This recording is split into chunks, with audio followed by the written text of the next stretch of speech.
Hi, for vlog 9, I'm going to be talking about what I learned in chapter 6. And it's a continuation of the previous vlog.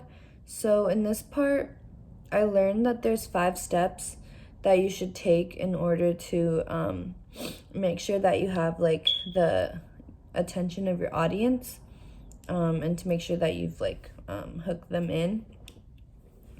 So the first step, or like the first step of the sequence is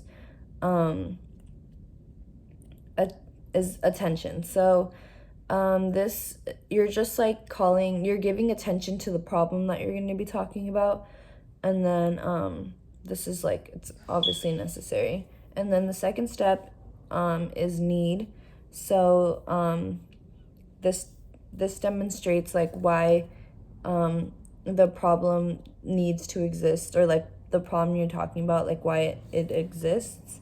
And then the third step is satisfaction. So that's just how you show your audience how the needs of your topic can be met. And then the fourth step is visualization.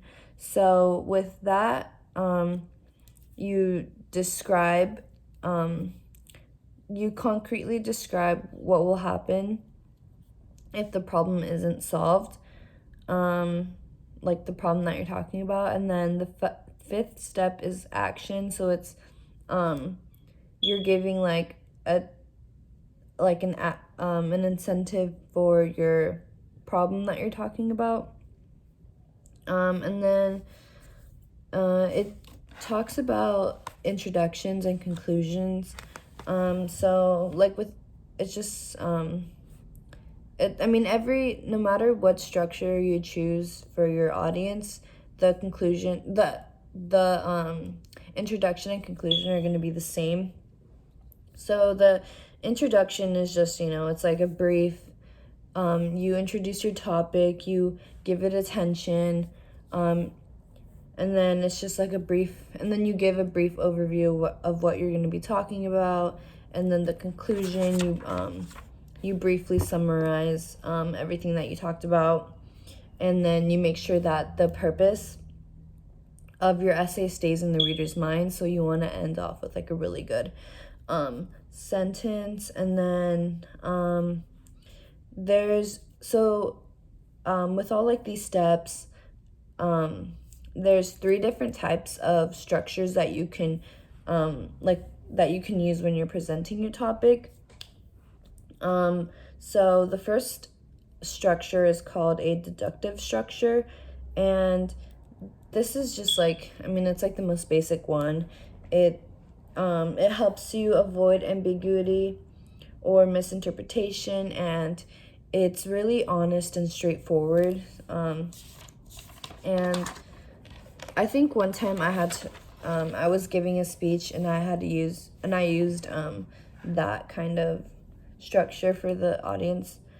And so the second type is called an inductive structure. So this is when you go from one specific idea, and then you go to a general conclusion. This increases the involvement of your audience if that's what you're looking for. But there's like a fault with this structure. If your audience isn't really participating in your speech or whatever, it's not gonna give the best effect if the audience doesn't participate, because inductive structures they need the audience to be involved in order to succeed.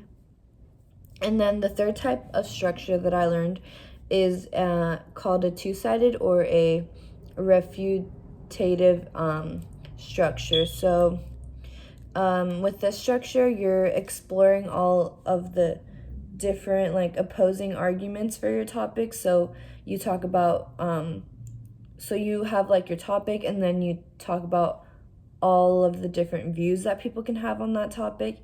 And then in the end, you so you give like which like what you agree on about the topic, and then you give your reasoning and you explain um why you chose that topic, like in your point of view. And yeah, that's what I learned in the 6th chapter.